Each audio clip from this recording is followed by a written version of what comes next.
Dr. Phyllis Show. Today we see the story of Corison, a 17-year-old boy who has a chronic addiction to social media.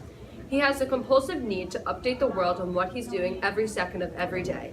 Plain and simple. He's living his life through his phone. On today's episode, we will explore how this has affected his life and see if any of these therapies, including psychoanalysis, psychodynamic, and interpersonal psychotherapy, can help him turn his life around.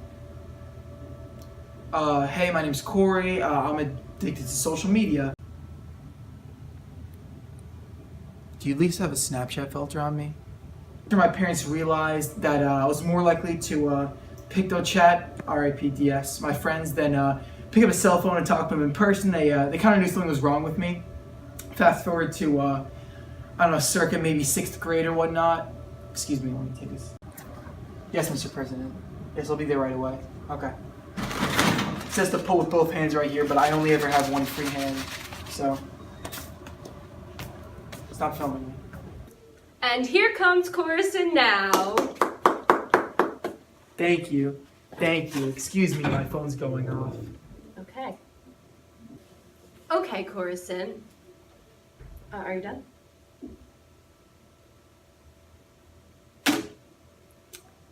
How has your addiction affected your life since? Every morning, wake up and I start by taking pictures of my day. Good morning, y'all. I'm feeling blessed today.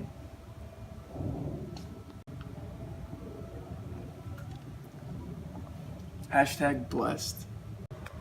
Some of us is greater than all our parts. Hashtag new Instagram bio.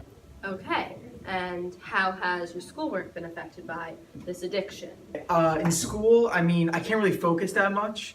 I guess one of the downsides is I only really get like a few hours of sleep every night.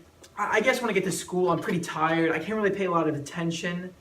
Normally, I guess the teachers call it a problem. I think the bigger problem would be if I wasn't able to use my cell phone in class. I used to be a really good student. I used to care about my grades a lot.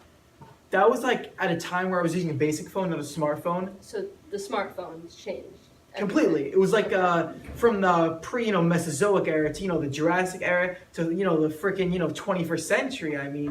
Just, technology, knowledge. Right. I used to be like a really good student, but, at these grades, my parents say to me I'm not even going to get into a good party school. And see, that's when, it really struck me. So, the main problem is it's gotten to the point where, if I put my phone in a cell phone cubby during a test, I get separation anxiety. I can't be away from my phone anymore. Well, don't worry, Corison. That's why you're here, then. And what do your parents think of this addiction that you have? Wait, actually, let me tweet this. Hashtag... That's unnecessary. Hashtag deep.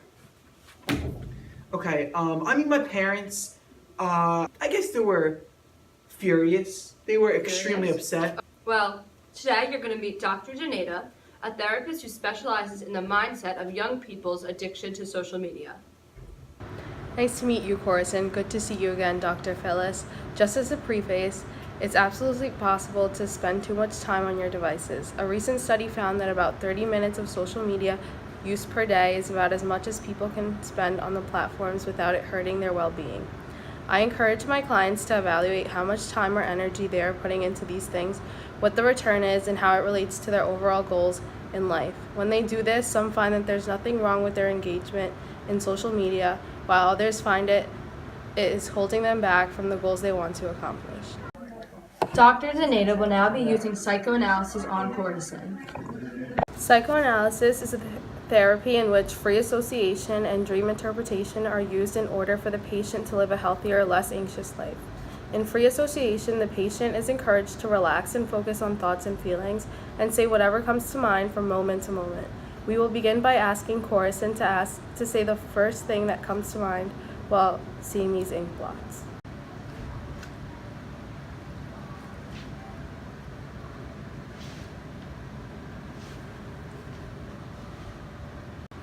What do you see when I show you this ink blot? I think I see Facebook. What about this one? I see Vine. This one? I see Instagram. What do you see when I show you this ink blot?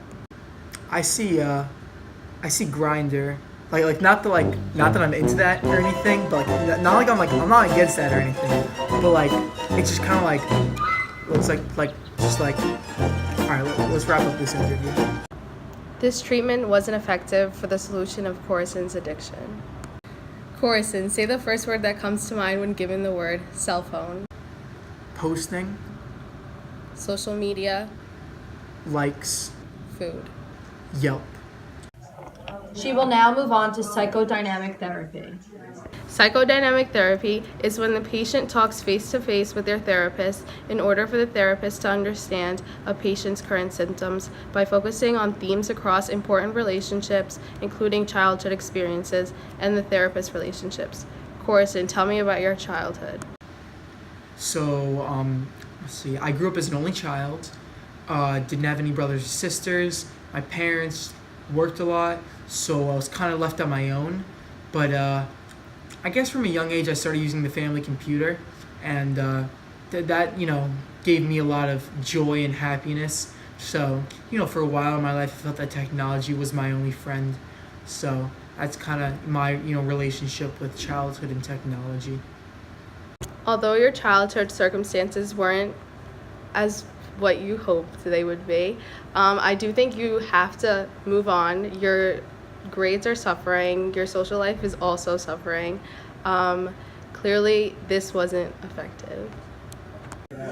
Moving on to our final therapy, which is interpersonal therapy. Interpersonal psychotherapy aims to help people gain insight into the roots of their difficulties, but its goal is symptom relief in the here and now. Unlike psychodynamic therapy, which focuses on childhood experiences, we're going to be mainly focusing on current relationships and helping you improve your relationship skills. Corison, tell me about your relationship with your parents. So my relationship with my parents, I guess I kind of take a little bit of a pessimistic approach. I don't like to spend a lot of time around them because I didn't see them a lot as a kid. So I figured that they didn't want me anymore. And although they make efforts, I don't really think about letting them in. So I'm not sure if I should or not.